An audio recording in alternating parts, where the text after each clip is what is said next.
আমি অঙ্কিতা। আর আজকে আমি তোমাদের সাথে শেয়ার করবো একটা রবিবারের গল্প। তো চলো তাহলে ভিডিওটা শুরু করা যাক। ঘুম থেকে উঠেই ১ কাপ চা বানিয়ে নিয়েছিলাম। আর এটা কিন্তু আমার জন্যই বানিয়েছিলাম। ৯টা ৯:৩০ সময় কে চা খায় ভাই? তো আমি নিজের জন্য বানিয়ে নিয়েছিলাম।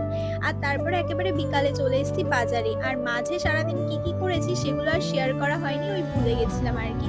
আর বিকালে বাজারে এসেই ফার্স্টে চলে এসেছি ইলেকট্রনিক্স এর দোকানে। কিছু জিনিস নেওয়ার ছিল। আর আমি কিছু জিনিস নেব সেটাতে কোনো ভুল ত্রুটি হবে না, এটা তো হতেই পারে না। তো যে জিনিসগুলো নিয়েছিলাম তার মধ্যে অলরেডি একটা জিনিস আমি হারিয়ে ফেলেছি। কি আর বলি বলো? তারপরে সোজা চলে এসেছি রবিবারের বাজারে। আর বাজার করার দায়িত্বটা আজকেও আমার ছিল। আর আমি আজকে বাজারে এসে ফার্স্টেই নিয়ে নিয়েছিলাম আলু, যেটা আমি খাই। আর আজকে যে সবজিগুলো দেখাবো এগুলো কিন্তু একটাও আমি খাই না। এই কচুও খাই না, মূলোও খাই না, আর সাথে এই লাউটাও খাই না। কারা এই সবজিগুলো খাও আমাকে কিন্তু কমেন্ট করে জানিও। আমার একদম ভালো লাগে না। আর ফেরার সময় দেখলাম বাজারের সাইডে আখও উঠেছে, যেগুলো দেখে আমার ছোটবেলার কথা মনে পড়ে গেল।